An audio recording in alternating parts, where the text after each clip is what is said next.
আসসালামু আলাইকুম।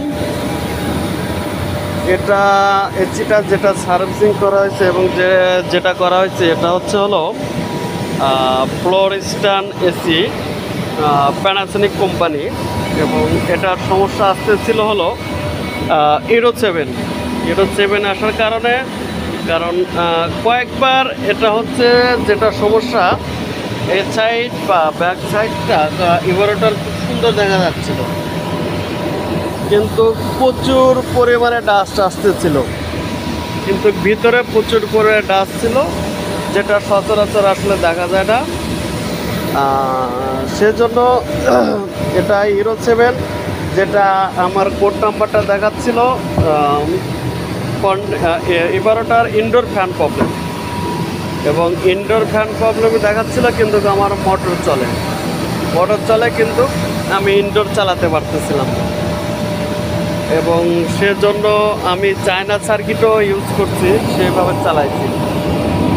এবং গরমের সময় তখন আমাদের এসি খোলার জন্য এরকম পর্যাপ্ত সিস্টেম ছিল না, সেই বিধায় এটা আমাদের high speed machine, high speed বা হট ওয়াটার, স্পিড ওয়াটার যেটা বলা হয়, যেটা বলা হয় স্পিড গান।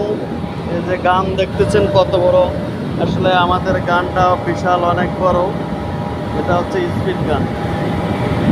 এবং এখন একটু ঠান্ডা পড়ার কারণে আমি ইনডোরটা খুলি, এবং খোলার পরে পার্ট টু পার্ট দেখেন একদম সব কিছু নতুনের মতো।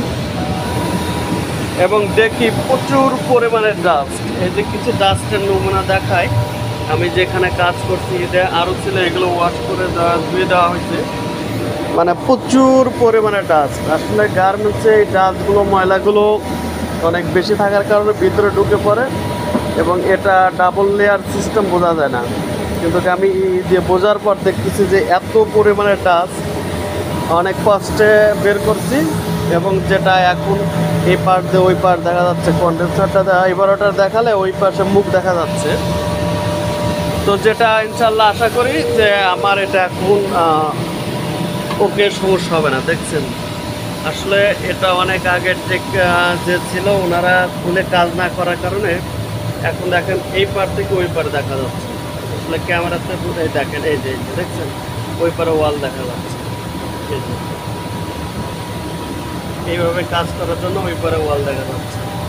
তবে যারা টেকনিশিয়ান ভাই আছেন বা যারা আছেন, তারা সবসময় চেষ্টা করবেন বা ইটাকে এইভাবে খুলে শীতের সময় বসে না থাকে, শীতের সময় এইভাবে কাজ করার জন্য। এবং ইউরো 7 যেটা আসে, আমরা বলি ময়লা, আসলে ময়লার জন্যই এক একটার এক এক দেখায়। কারণ আপনার ইনডোর ফ্যানটা আমার প্রথমে যে সময় রানিং হয়, ডাস্টের কারণে প্রচুর পরিমাণে ময়লার চাপে ও তাড়াতাড়ি হিট হয়, ওভারলোড টিপ করার সাথে সাথে রিলে সার্কিট থেকে রিলেও টিপ করে। এবং এই জন্য দেখা যাচ্ছে যে যেটা আসলে ইউরো 7 আসে। ইউরো 7 আরও একটা কারণ আসে, আপনার ফেজ রিয়েকশন হলে পরেও আবার অনেক সময় ইউরো 7 দেখায়। এই কারণে পরে এখন যেহেতু শীত পড়ে গেছে, ওখানে আরও একটা এসি আছে, বসদের সাথে কথা বলে আমি আসলে এসিটা খুলে নিচ্ছি।